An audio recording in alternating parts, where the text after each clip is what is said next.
Have you ever looked at your life and thought, I have more than I used to, but somehow I feel heavier, not lighter? Have you ever lain awake at night in a comfortable bed, with a decent phone on your nightstand and food in your fridge, and still felt an emptiness in your chest that you could not explain? Welcome back to this channel. Thank you for coming back again and again to walk through these deeper questions together. This is the script for the 9th article in this batch, and today we are going to talk about a strange paradox of modern life. Why, in a time with so many choices, comforts, and opportunities, more and more people feel tired in a way that sleep cannot fix. The original text we are expanding from talks about a word that sounds a bit unusual in daily conversation: renunciation. In simple language, it means the willingness to step back from blind attachment, to see through certain illusions, and to stop taking this world as the only thing that matters. It does not mean hating life, nor running away from responsibility.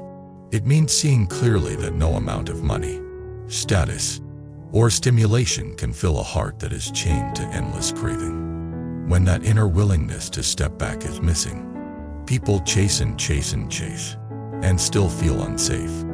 They decorate their cages with shiny things, but never really walk out of the prison of comparison, fear, and desire. That is why, even with apparently good condition, they feel exhausted. We are going to walk through this slowly, like taking a long evening walk with a close friend.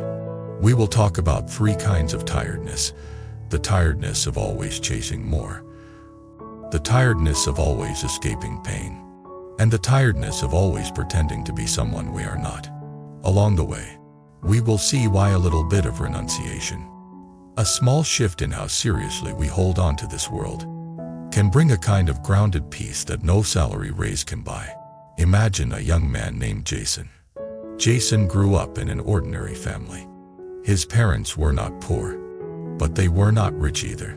From a young age, he heard the same message many of us heard: study hard, get a good job, earn a lot of money, buy a house, marry, have children, and you will be happy. He took that message seriously. At school, he studied late into the night. At university, he took extra courses, internships, networking events. After graduation, he entered a well-known company. The work was intense. He stayed late, answered emails on weekends, skipped meals. But when he looked at his salary, his title, and the company logo on his business card, he felt proud. He told himself this is what success looks like. In his mid-20s, he started to compare himself with others. Some classmates seemed to be moving faster. They posted photos of business trips abroad, new cars, shiny apartments. He scrolled and scrolled, feeling a mix of motivation and anxiety. Motivation said, work harder, so you can catch up. Anxiety whispered, if you slow down, you will be left behind forever. So he pushed himself harder. When his boss hinted that working late was appreciated, he stayed even later. When colleagues took on heavy projects to impress upper management, he did the same. When his body complained with headaches and stomach pain, he silenced it with coffee and pills. On the outside, his life looked impressive: long hours, high stress, decent pay, important clients. On the inside, his nervous system was always on high alert. Even at home, he could not relax. When he ate, he scrolled his phone for more information about markets, trend, news. When he lay in bed, his mind ran through tasks and emails, possible mistakes. He woke up at night to check his phone, just in case something important had happened. His friends started to comment that he looked tired. He laughed it off. Tired is normal, he said. If you are not tired, you are not working hard enough. One day, he went to visit an old teacher from school. The teacher had retired and now lived a simple life in a small house, with a garden and a few shelves of books. They sat down with tea. The teacher asked him gently, "How are you?" Jason launched into a description of his projects, achievements, and future plans. The teacher listened, nodding occasionally. Then he asked a different question: and how is your heart? The question caught him off guard. He paused. On the surface, everything was fine. He had no obvious crisis. But when he looked honestly inside, the only words that came up were tired, restless, anxious. He hesitated, then said quietly, "I feel like I am always running. I do not know how to stop." The teacher looked at him with kind eyes and said, "You remind me of a man chasing a mirage in the desert. Every new thing you reach looks like it will finally give you water. When you get there, it turns to sand, and the next mirage appears. It is not that you should never chase goals, but if you never question why you are running, you will die of thirst, even if your hands are full of sand." He continued, "The world taught you to always add more money, more things, more titles, more experiences. Nobody taught you how to subtract unnecessary desires. Subtract fake needs. Subtract other people's expectation that are choking your real self. No wonder you are tired. Your mind is carrying far more than your body was designed for." Jason said, "Are you telling me to abandon everything? Quit my job? Become a monk in the mountain?" The teacher smiled. Renunciation does not necessarily mean changing where your body lies. It means changing how your heart clings. You can stay in the city but not worship the city. You can work hard but not treat your job as your entire identity. You can earn money but not treat money as your God. These words stayed with him for years. Many people think renunciation means giving up happiness, turning away from life, or being negative toward the world. In reality, renunciation is giving up illusions so that you can meet reality more gently. It is letting go of the lie that more possessions will automatically equal more peace. The tiredness of always chasing more comes from confusing needs with cravings. We need food, shelter, basic security. When these are lacking, life is understandably stressful. But beyond a certain point, much of our chasing is no longer about true need. It is about protecting our image, feeding our ego, or avoiding inner emptiness. You buy a nicer phone not because the old one cannot function, but because you do not want to feel inferior when you place it on a cafe table. You work overtime not only because the money is necessary, but because you are afraid that without career labels, you will feel like nobody. Craving dresses itself up as rational goals. It says, if you get this, then you will finally feel calm. But its true nature is endless. As soon as one goal is reached, it moves the finish line. Renunciation is when you finally see this game clearly and say, gently but firmly, I will still live, work, and enjoy what I have, but I refuse to let my entire body and mind be sacrificed to the altar of more. Imagine another character, a woman named Emily. Emily works as a designer. She loves aesthetics, creativity, and beauty. She also lives in a world of constant comparison. Social media is full of other designers. More followers, more clients, more glamorous projects. At first, she found this inspiring. She learned new techniques, discovered trends, and felt part of a community. But slowly, inspiration turned into torment. When she saw someone else post a successful project, she did not think, great, this is beautiful. She thought, why am I not at that level? When she saw others traveling for work, speaking at conferences, winning awards, her heart shrank. Her own achievements, which would have made her proud once, now felt small and meaningless. She began saying yes to every request, because she was afraid to miss any chance to climb higher. She worked late into the night, took on more than she could realistically handle, and neglected her health. Her body gave signals: neck pain, headaches, insomnia. Her mind sent warnings: lack of joy, disconnection from the original love of design, resentment toward clients.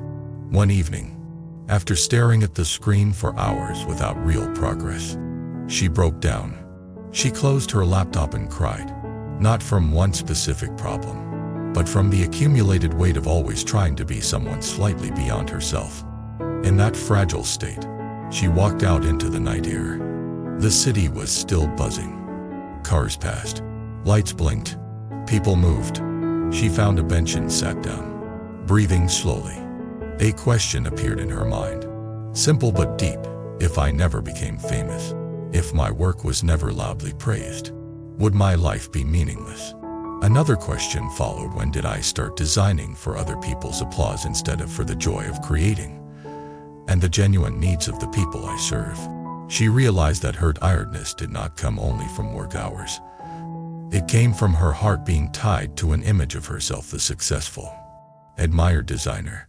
Renunciation, for her, began with a small act.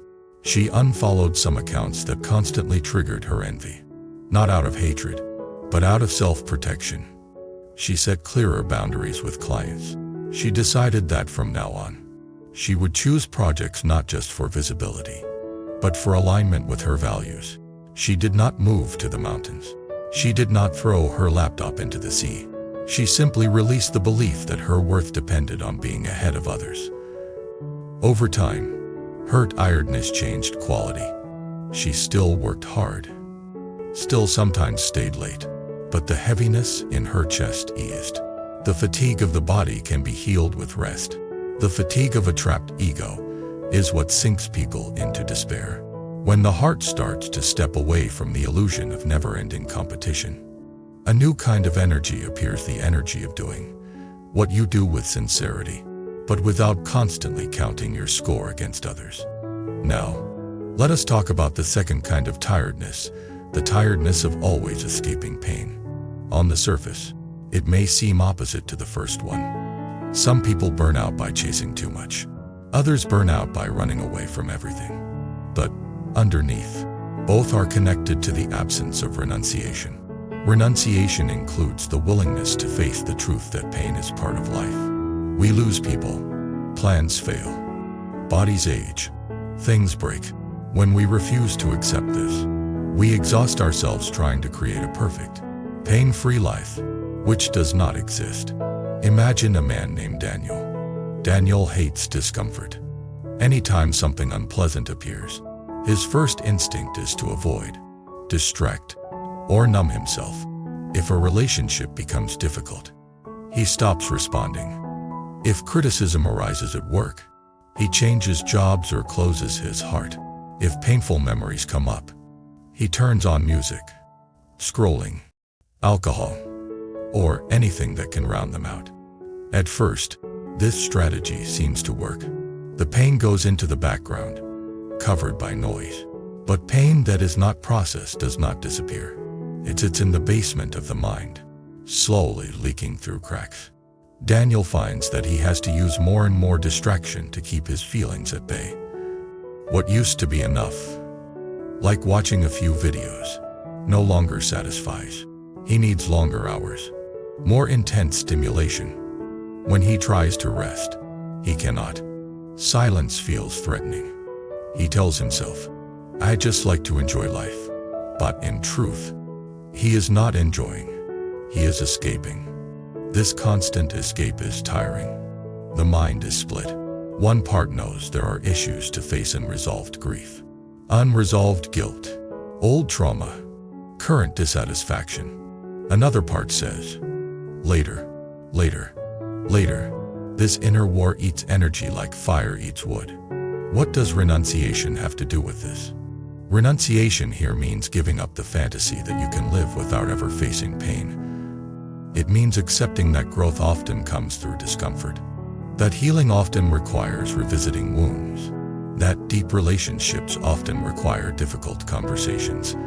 When Daniel finally realizes that his exhaustion comes not only from outer life, but from the effort of always running away from himself, he makes a different choice. He chooses to sit down with a therapist or a wise friend and actually talk about his past. He chooses to stay in a conversation even when it feels awkward, instead of disappearing. He chooses to turn off entertainment sometimes and simply feel his feelings. These choices are not easy. Sometimes he feels like he is walking into a storm. But strangely, afterward, he feels lighter. Facing pain directly may be intense in the moment, but it frees energy that was previously used to suppress it. Avoidance constantly drains you. Acceptance, even if it hurts, eventually releases you. Renunciation means letting go of the illusion that you can have growth without discomfort, love without vulnerability, wisdom without seeing your own shadow. Now, the third kind of tiredness, the tiredness of always pretending. In a world where images are carefully curated, where people show their best angles and hide their scars, it is tempting to wear masks. The successful mask, the happy mask, the tough mask, the spiritual mask.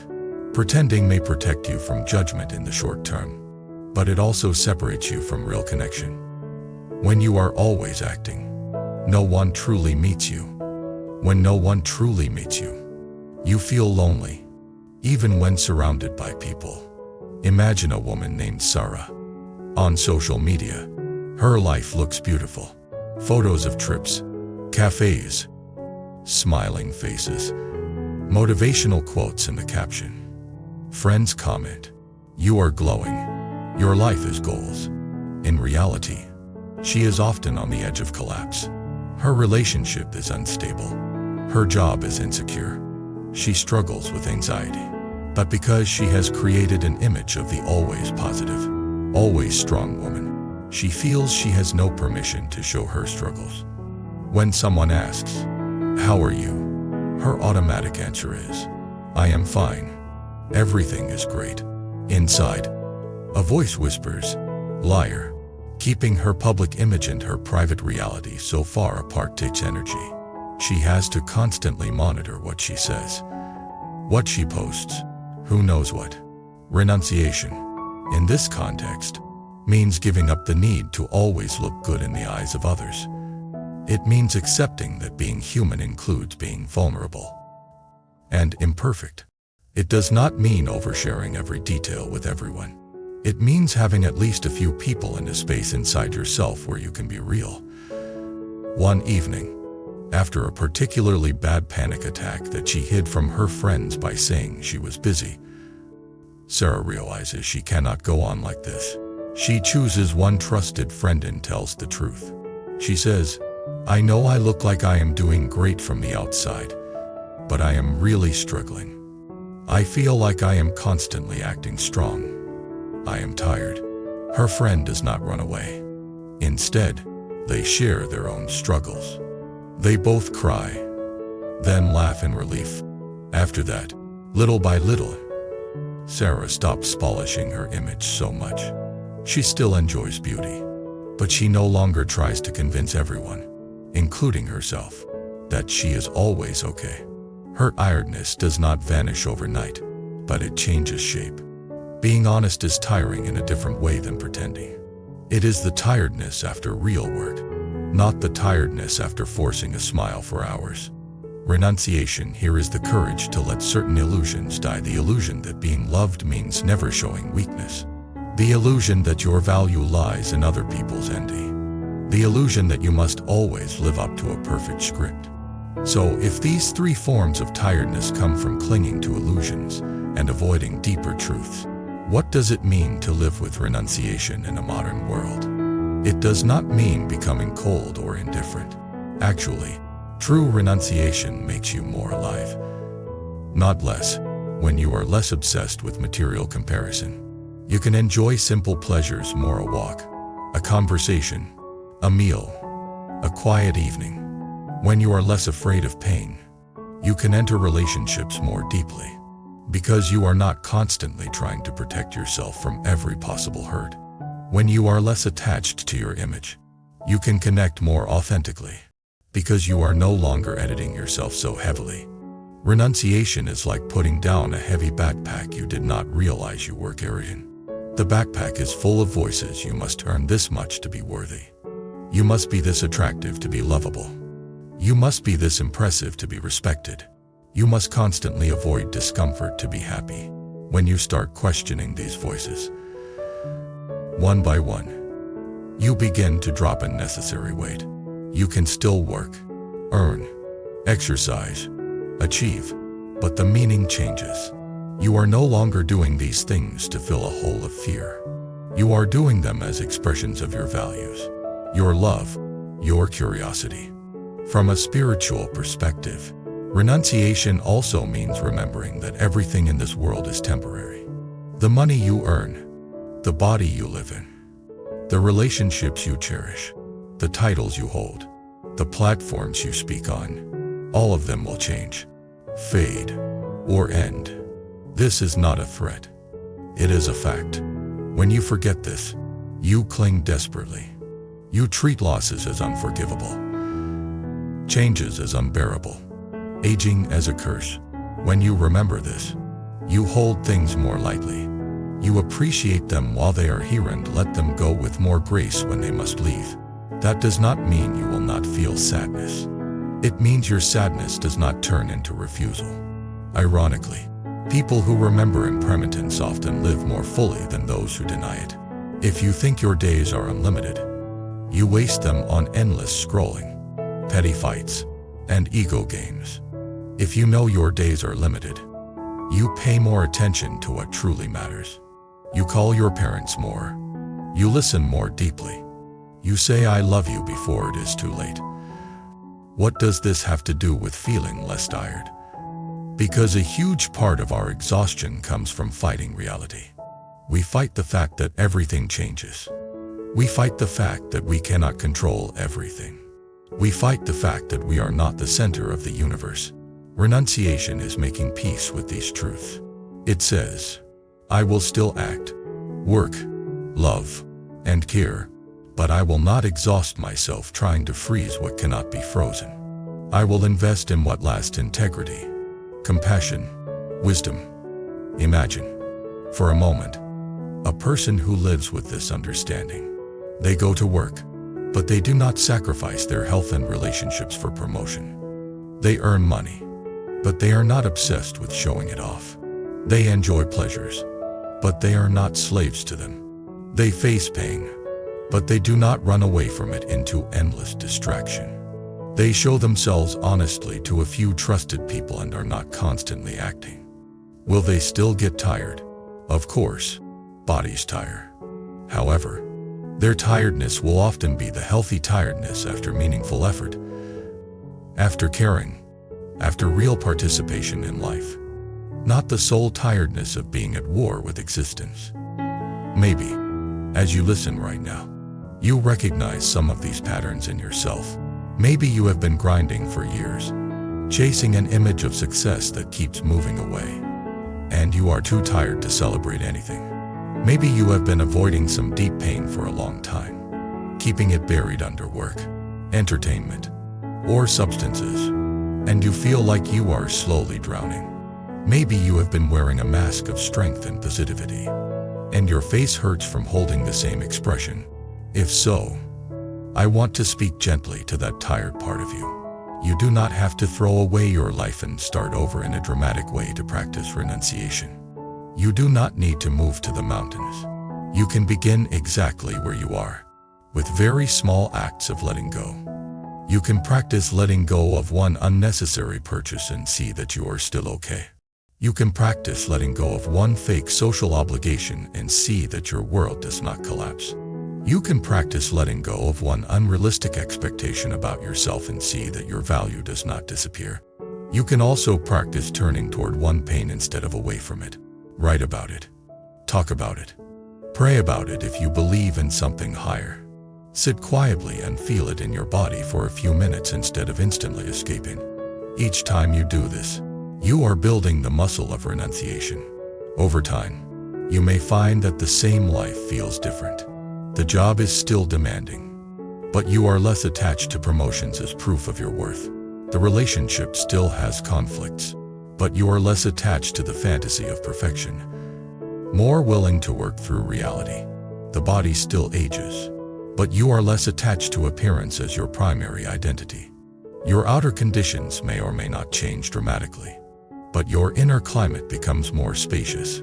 The air in your chest feels less like a crowded, noisy market and more like a quiet, open field. There is a phrase that captures it well when your heart steps out. The cage is still there, but it is no longer your home. The world with its money, temptation, comparisons, and illusions will not disappear. But you will no longer live inside its narrow walls. You will use it as a place to practice, not as a prison for your soul. Before we close, I want to invite you to reflect on one question. If you knew that no amount of extra money, status, or admiration could give you real inner security, what would you begin to let go of? Maybe it is a certain endless comparison. Maybe it is a particular fake smile. Maybe it is a secret addiction to other people thinking you are impressive. And if you knew that facing some pain, slowly and with support, would ultimately free you more than avoiding it ever could, what conversation, memory, or feeling would you be willing to meet? Just a little bit, instead of always running away. You do not have to answer out loud. Just let the question sit in your heart. If you feel comfortable sharing, you can write in the comments about a time when you let go of something you used to cling to and discovered that your life actually became lighter, not emptier. Maybe you left a job that was draining your soul. Maybe you ended a relationship that no longer matched your values. Maybe you stopped pretending to like something just to fit in. Your story may give courage to someone who is currently afraid to release their own chains. If this long script touched something in you, if it gave words to a kind of tiredness you could not explain, or if it opened a small window of hope that life can be lived more lightly from the inside, please remember to like the video, subscribe to the channel, and turn on notifications so you do not miss future uploads. If you want to support this space more deeply, you can also consider joining as a member. That support helps us keep exploring these themes of awakening, wisdom, cause and effect, compassion, renunciation, and what it really means to live a grounded, peaceful life in a restless world. Thank you for spending this time here with me. As you go back to your day, may you carry one small seed of renunciation in your heart, the courage to say no to what exhausts your soul, and yes to what truly nourishes it. Every person carries a certain energy. Your focus, your dreams, your purpose. Bracelet is a physical reminder of that energy. Symbol you wear daily that pushes you to stay grounded, balanced, and aligned. If one of the bracelets caught your eye, you can order it through the link in the description and check more powerful styles on our homepage store. Choose the one that strengthens your journey.